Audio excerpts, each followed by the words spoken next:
Hi Kent, Steve here. I just want to say thank you and for all you're doing, because I know it's a bit of work, and to let you know that I'm here and I actually exist. I'm sorry if I have been communicating. I've been working some long hours, mate. The motel, it's just, we've had to lay off staff, and it's basically just me and a manager. The hospitality industry has taken a bit of a hammering down here in New Zealand, but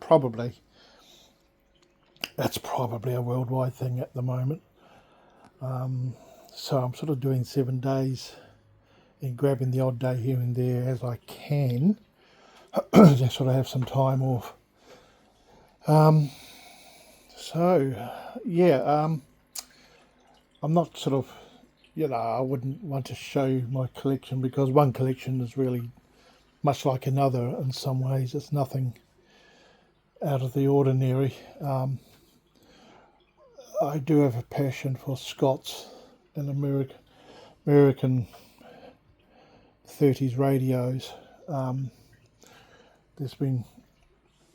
Scott wasn't the only one that sort of came into New Zealand, but because of who he was, it sort of has a collectability here.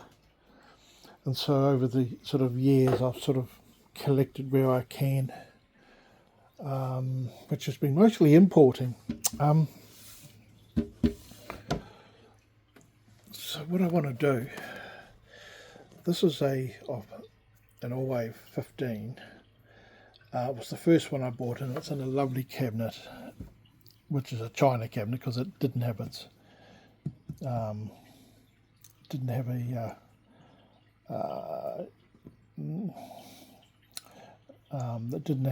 anything.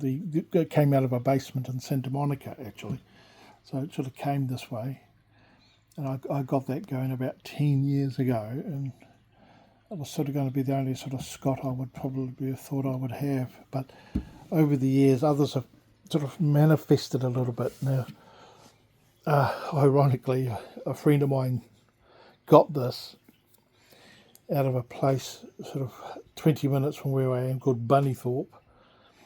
A gentleman collected radios and he passed, so as they do. And he had this, and he knew I was keen on it, and he gave it to me. So this is another Allwave 15, but look at this.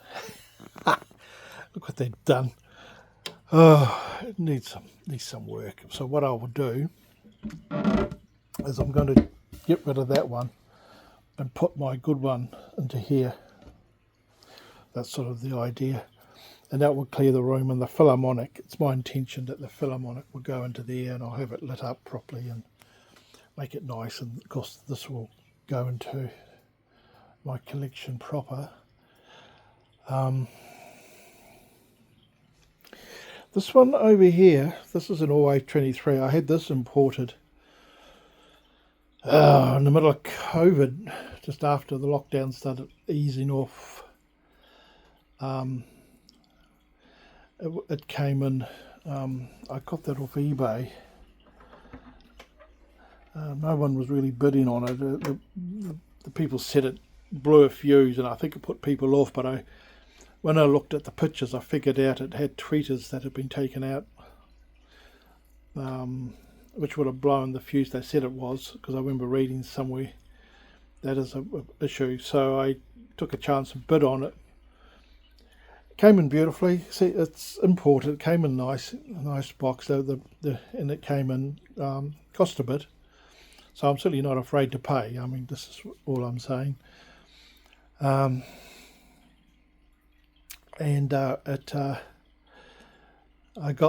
went on the forum and on the Scott forum and found someone with some tweeters, and they sent them to me, and I just hooked them up, replaced the fuse, fired it up, and it's worked. It's a beautiful radio. It has pride of place, and the 7 knob one. So yeah. Yeah, so that's really a very nice radio. What else?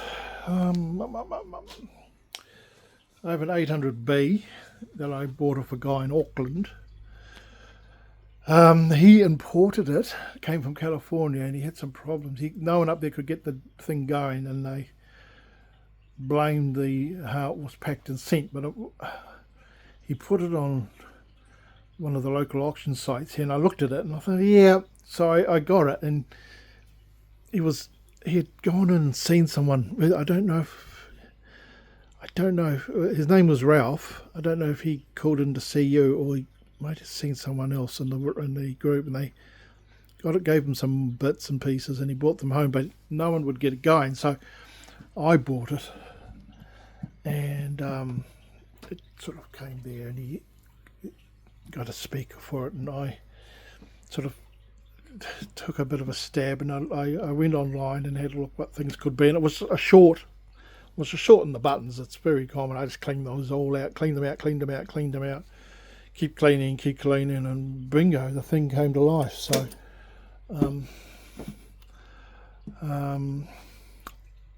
no having to change anything. So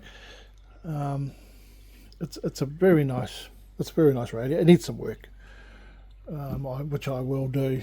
I'd like to restore it properly. I don't like the caps that are under there. And here's some weak valves in it, but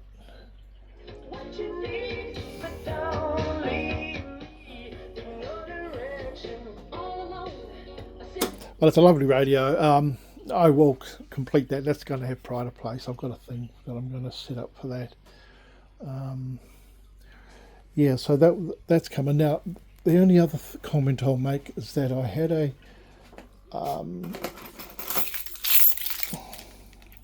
I've had one other radio I imported because I like them, and it came up on a sale, and it was absolutely rooted, pardon my French. Somebody had really mucked it, and that's a Philco 640. I bought that in. That came in fine. That's also come from America. I can't think where, one of the mid-states. I've got that going. I've restored that. That's a beauty. That does run well. I went to an auction, a state auction year before last. The guy had some Scott bits, and I got some Allway 15 bits, and a couple of radios that were quite nice. But out in the shed was a Midwest. A long way from home, minus the speaker and stuff. I'm working on that at the moment, which is over there. And I tell you what, that is a lovely radio. That's really a strong performer for what they were. I don't know about the poor man Scott thing, but it didn't have the speaker. But I've got a Jensen auditorium from the period, so I've hooked that in. It's got equivalent ohms on it, and it goes really well. That's surprising. So I'm just finishing that, and the only other comment I'll make: New Zealand is such a small place. There's a couple of really good radio books that deal with the import, what we did back in the 30s and what New Zealand did, and how the industry grew with New Zealand made radios. But the estate I went to had a whole lot of Scott bits, and the guy's in Wellington, okay, so it's just down the road from me, about an hour and a half, his widow, and a whole lot of old Scots things. And when I was going through them, the first thing I found, and I don't know how he got it, because I don't even know, he must have been related to the New Zealand Vintage Radio Society. And there were some letters have come in from really from up there. I mean, here's a one from Jim Clark. God, look at this, 1992. Dear New Zealand Vintage Radio Society. Now, I don't belong to them. Ralph's a life member. That gentleman I was telling you about, but the gentleman who passed must have belonged. He must have gone and been looking for some Scott information. And this is a letter just informing about the formation of the H. Scott Historical Society. And for an article about this society, please don't call it a club. And it's sort of there's a bit of a press release, which obviously must have been it would have been recorded here in the minute, but how the devil he got it, I don't know. It must have been in radio library bits, maybe in Auckland, and he's ended up with them because there's a whole lot of old Scott things and bad photocopiers of his book, his first edition, and some bits and bobs. So yeah, small world. And when I collected from the estate, this was amongst it. So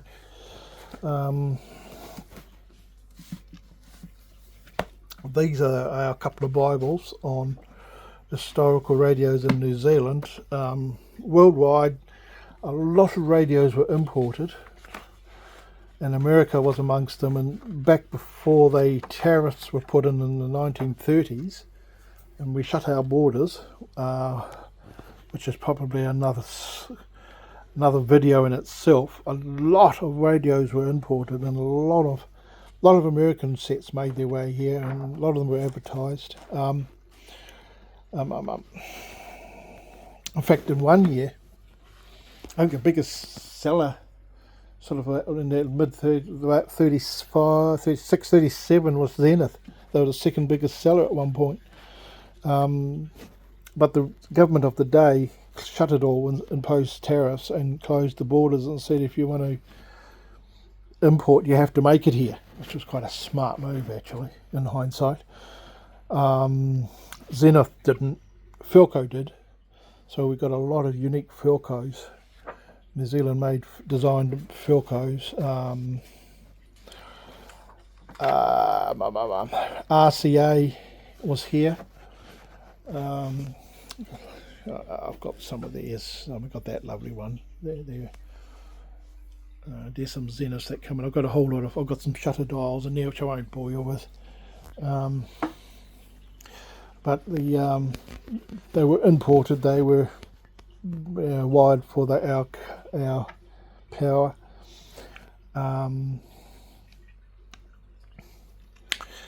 And later Philco changed their name to the Gloria. My parents bought a Gloria. I tell you what, this was a good radiogram. But Zenith didn't. They stopped importing and they just faded off into the sunset along with quite a few others. So there was a few brands that did continue from in Australia and England and what have you. So we had quite a diverse range of radios sort of brought in. Scott was also in up until they put the tariff on and closed the borders, and they just faded out as well. But a lot of Scots made it. I mean, there's an example right there.